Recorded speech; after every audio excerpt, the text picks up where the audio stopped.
మొత్తానికి అయితే దర్శన ఏమంటారు శ్రీ కాళేశ్వర ముక్తేశ్వర స్వామి ఆలయంకి అయితే వచ్చినాము. ఇది ఆలయము.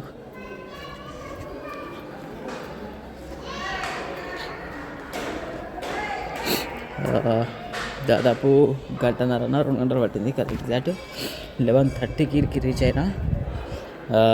తర్వాత జై వినాయక. కానీ రోడ్ అయితే బాగుంది పోయి. నెక్స్ట్ దీని తర్వాత ఇప్పుడు వద్దల కాదు కానీ ఇంకేది ఉంది, పూర్ణాదేవి చింతమణి గణపతి అంట. ఆంజనేయ స్వామి జయమ్మ. సరే దర్శనం చేసుకున్నాక వద్దామా.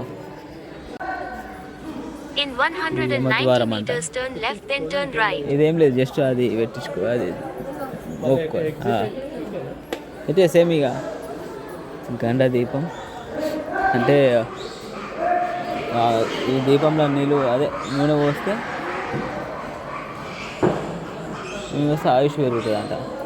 ఇదేంటంటే యమలోకానికి పోకుండా గండ దీపం యమకోణం అంటే యమలోకానికి పోకుండా ఆపుతాడంట.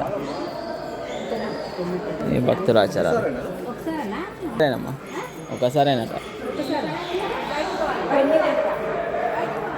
అంటే మెల్ల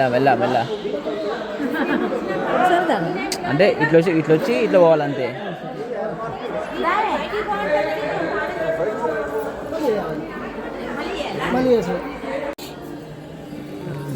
యమకోణం కొంచెం జరగనమ్మా.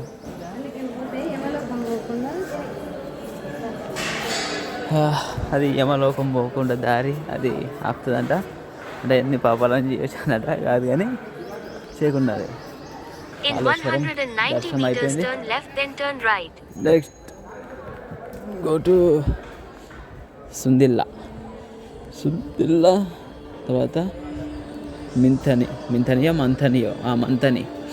మంథని చెన్నకేశవ స్వామి టెంపుల్, ఇంకోటి సుందిల్లా, తర్వాత Odela. Let's go bro, don't have time. ఇది అన్నారం బ్యారేజ్.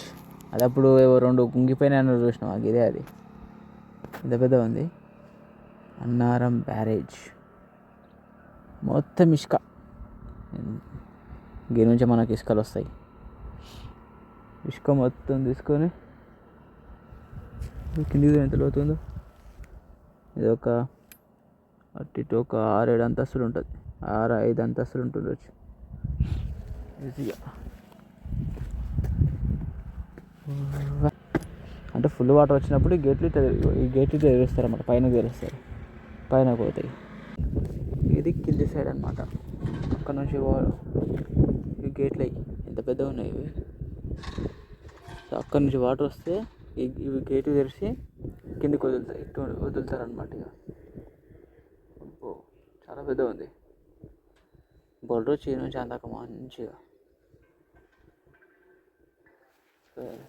ఇది మొత్తం వాటర్.